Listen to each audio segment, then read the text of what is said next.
네, 오늘은 하나님의 능력을 의지하라. 한번 따라서 합시다. 하나님의 능력을 의지하라. 근데 이 하나님의 능력을 의지하라는 주제인데 이 표현에 대해서 굉장한 많은 오해들을 갖고 있어서 오늘은 그 오해를 좀 먼저 걷어내고 과연 하나님의 능력을 의지하라는 말이 무슨 의미일까로 들어가서 다시 한번 우리의 존재에서부터 새롭게 출발을 해보겠습니다. 자, 본문 12절을 보십시다. 제자들이 감람원이라는 한 산에서 예루살렘으로 돌아옵니다. 이 산은 예루살렘에서 가까워 안식일에 가기 알맞은 길이라 이렇게 되어 있죠. 자, 잠깐 앞을 좀 봐줄까요?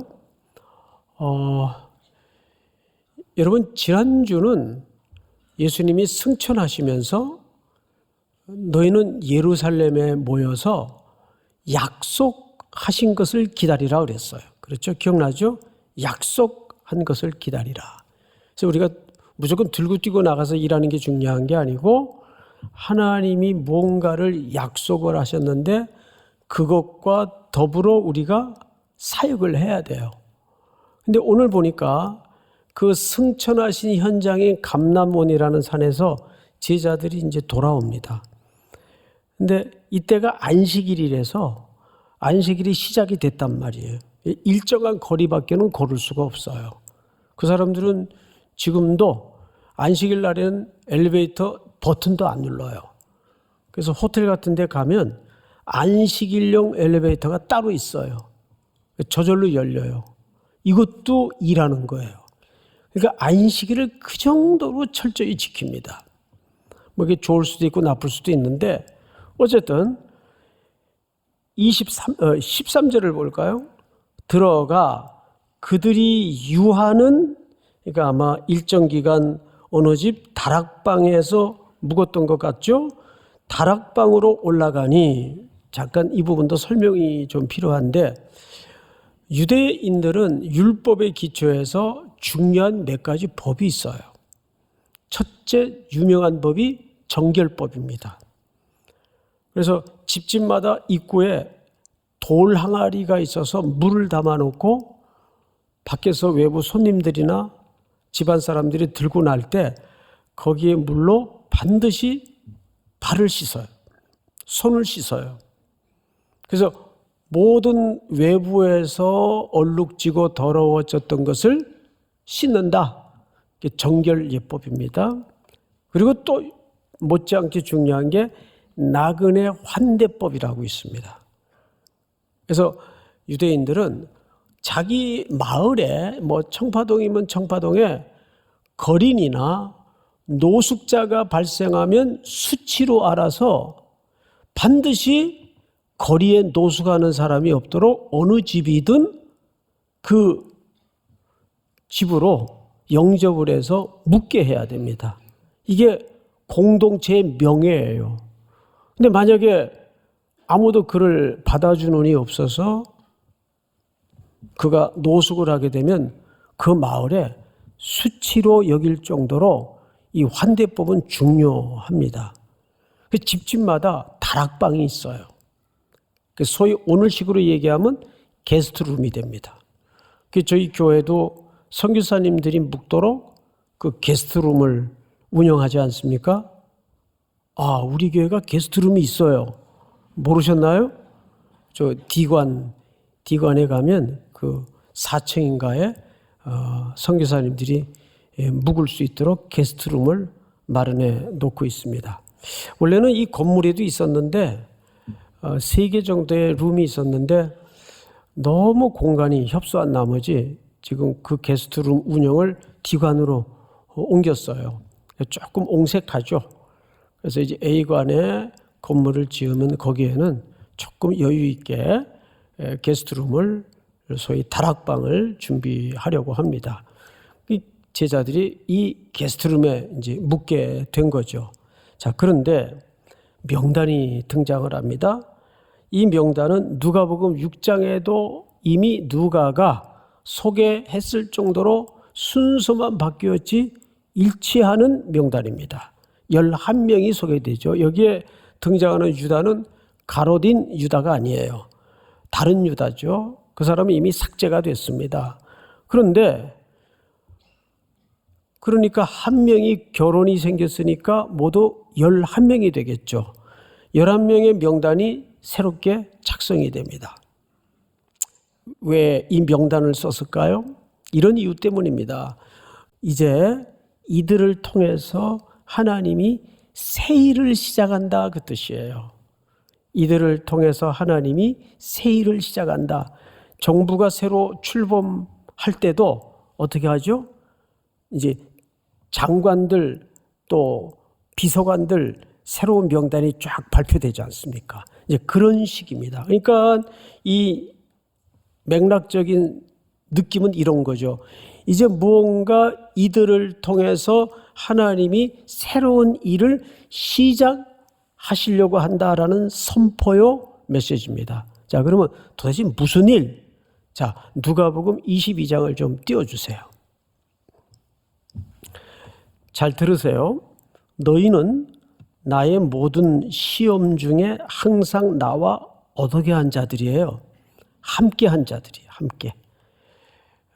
여러 어려움 속에서도 함께 했던 사람들입니다. 물론 중간에 좀 어지러운 걸음도 있었지만 또 이상한 돌발 행동들도 있었지만 어쨌거나 어려움 중에 시험 중에 함께 했던 사람들이에요. 이제 그 사람들에게 말씀하시는 거예요. 내 아버지께서, 하늘 아버지죠. 나라를 내게 맡기신 것 같이, 예수님 자신이죠. 하늘 아버지께서 하나님의 나라를 내게 맡기셨어요. 예수님에게. 그와 같이 나도 너희에게 맡겨. 너희는 누굴까요? 사도들과 이어질 이 땅의 하나님의 백성들을 얘기하는 겁니다. 맡겨. 13절 아주 중요하니까 29절 다 같이 시작. 너희로 내 나라에 있어 내 상에서 먹고 마시며 또는 보좌에 앉아 이스라엘 12지파를 다스리게 하려 하노라. 이 대목은 어마어마하게 오늘 중요한 주제가 드러나는 본문입니다. 잘 보십시오. 너희로 내 나라, 하나님의 나라겠죠. 있어. 내 상에서 먹고. 자, 여러분, 내 상에서 먹는다는 말은 우리 시편 23편 5절을 떠올리게 하는데, 자, 한번 5절 같이 읽어볼까요? 시작. 주께서 내 원수의 목전에서 내게 상을 차려주시고 기름을 내 머리에 부으셨으니 내 잔이 넘치나이다. 이 본문을 잘 보세요.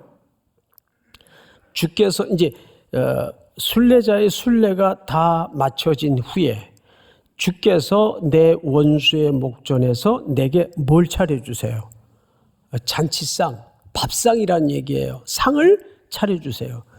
이 상의 개념이 왜 중요하냐면 항상 임금이 자기 상에 사람을 앉힐 때는 두 가지입니다.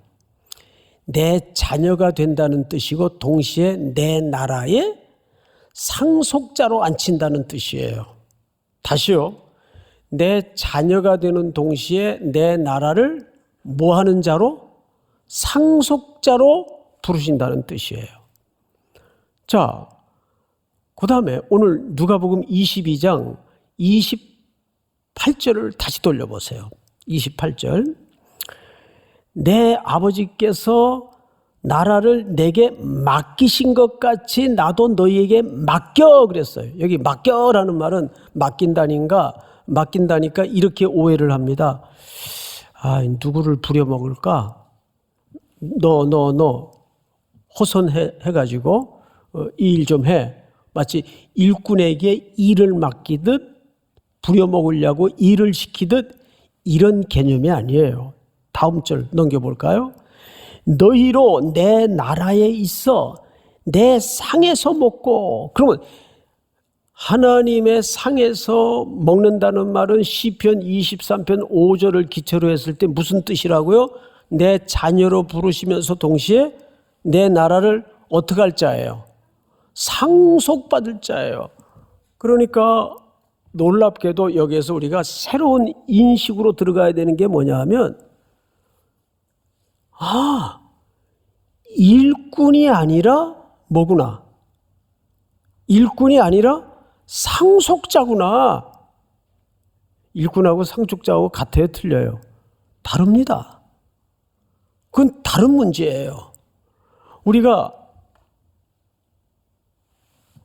교회에 여러 기능이 있을 텐데 뭐 대원으로, 위원장으로 맡겼어요. 하나님이 예수님에게 나라를 맡기고 예수님이 사도들에게, 또 사도들이 우리들에게 맡겼듯이 맡겨요. 그건 일꾼으로 맡기는 줄 알았더니 일꾼으로 맡기는 게 아니라 뭘로 맡겼다고요? 상속자로 맡겼다고요.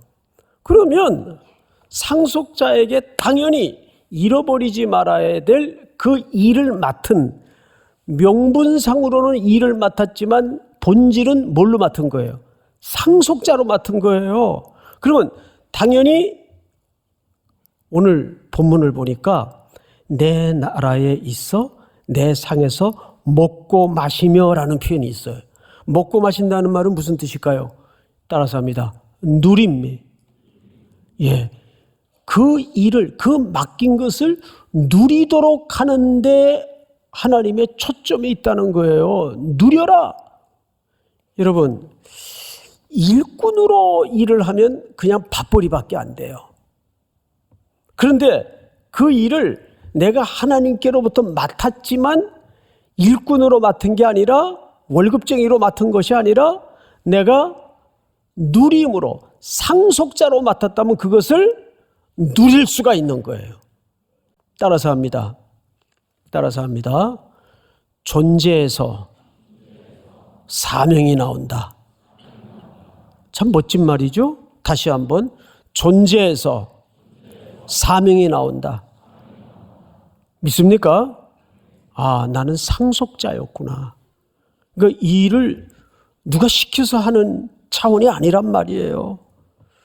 두 번째, 누가복음 11장을 좀 띄워주세요. 너희 중에 아버지 된 자로서 누가 아들이 생선을 달라 하는데 생선 대신에 뱀을 주며 알을 달라 하는데 전갈을 주겠느냐? 마지막 절 시작. 너희가 악할지라도 좋은 것을 자식에게 줄 알거든 하물며 너희 하늘 아버지께서 구하는 자에게 성령을 주시지 않겠느냐 하시니라. 여기 이제 대입법을 잘 보세요.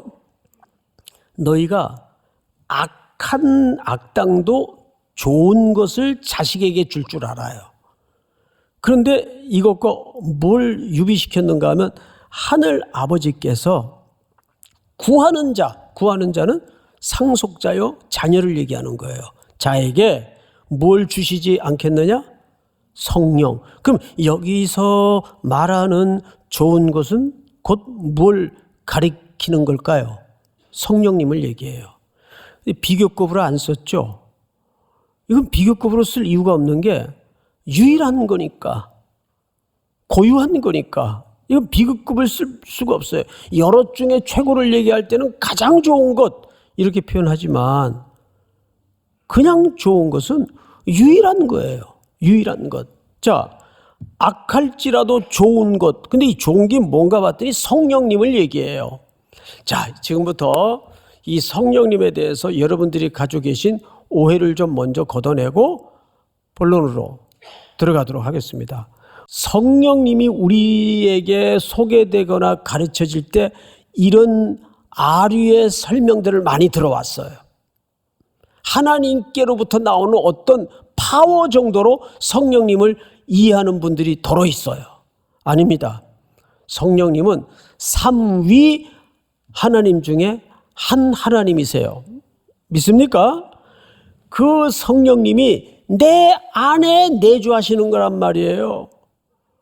그러면 성령 충만이라는 말은 뭐냐면 성령님은 인격적인 분이라서 어거지로 우리 안바 걸어가지고 너 말 들을래 안 들을래 이렇게 목을 쬐서 또 팔을 비틀어서 항복을 받아내는 그런 식으로 자기 자녀들을 설득하지 않아요.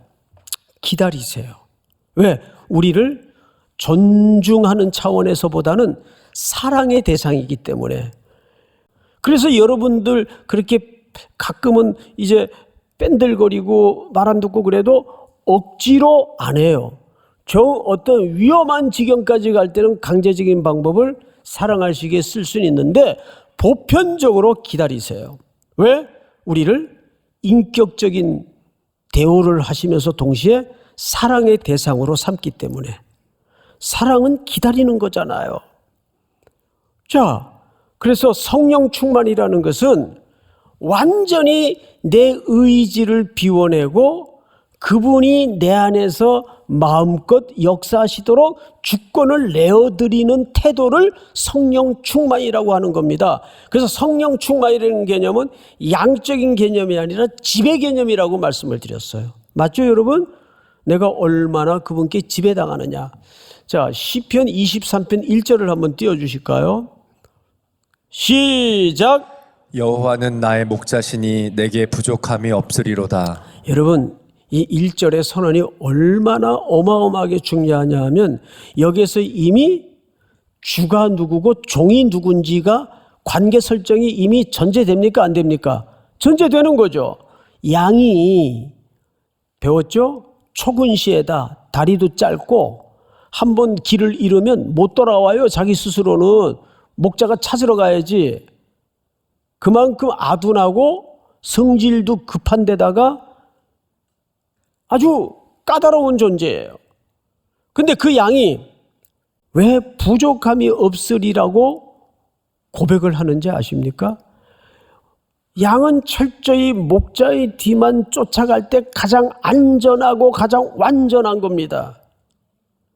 사망의 음침한 골짜기로 양떼를 굳이 데리고 지나가는 이유도 그 바카의 골짜기를 지나야 짙푸른 녹색의 빛깔이 흐르는 고단백질의 영양가의 초원이 있기 때문에 그래요.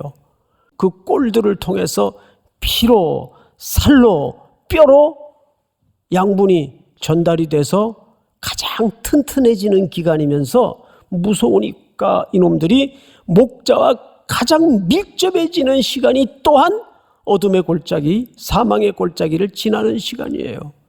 여러분들도 한번 지난 시간을 돌아보면 그래도 외마디 비명 한마디라도 주여 나 좀 살려주세요 라고 엎드릴 수밖에 없었던 시간이 모든 게 널널하고 평안하고 안전할 때입니까? 죽을 지경에 놓였을 때입니까? 죽을 지경에 놓였을 때예요. 근데 그때가 가장 목자이신 예수님과 밀착되어 있는 시간이었다고요. 믿습니까? 그때가 가장 안전한 부족함이 없는 시간이었어요. 그러니까 여호와는 나의 목자시니라는 말은 이미 내 모든 삶의 시간의 주권을 그분께 완전히 이양하는 시간이었어요.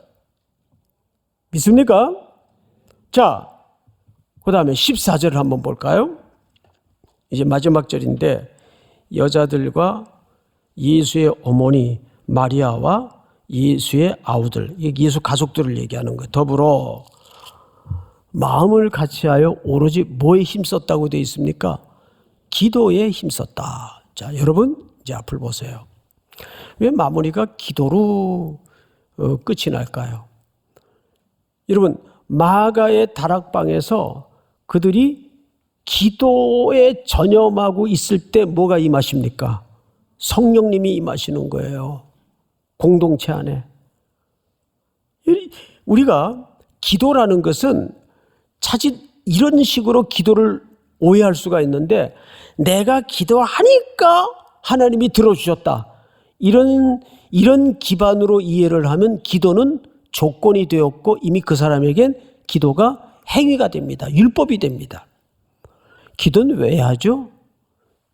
가장 적극적인 고백이 뭐냐 하면 하나님 아버지 이 문제 제 힘으로 이 세상에선 방법이 없습니다.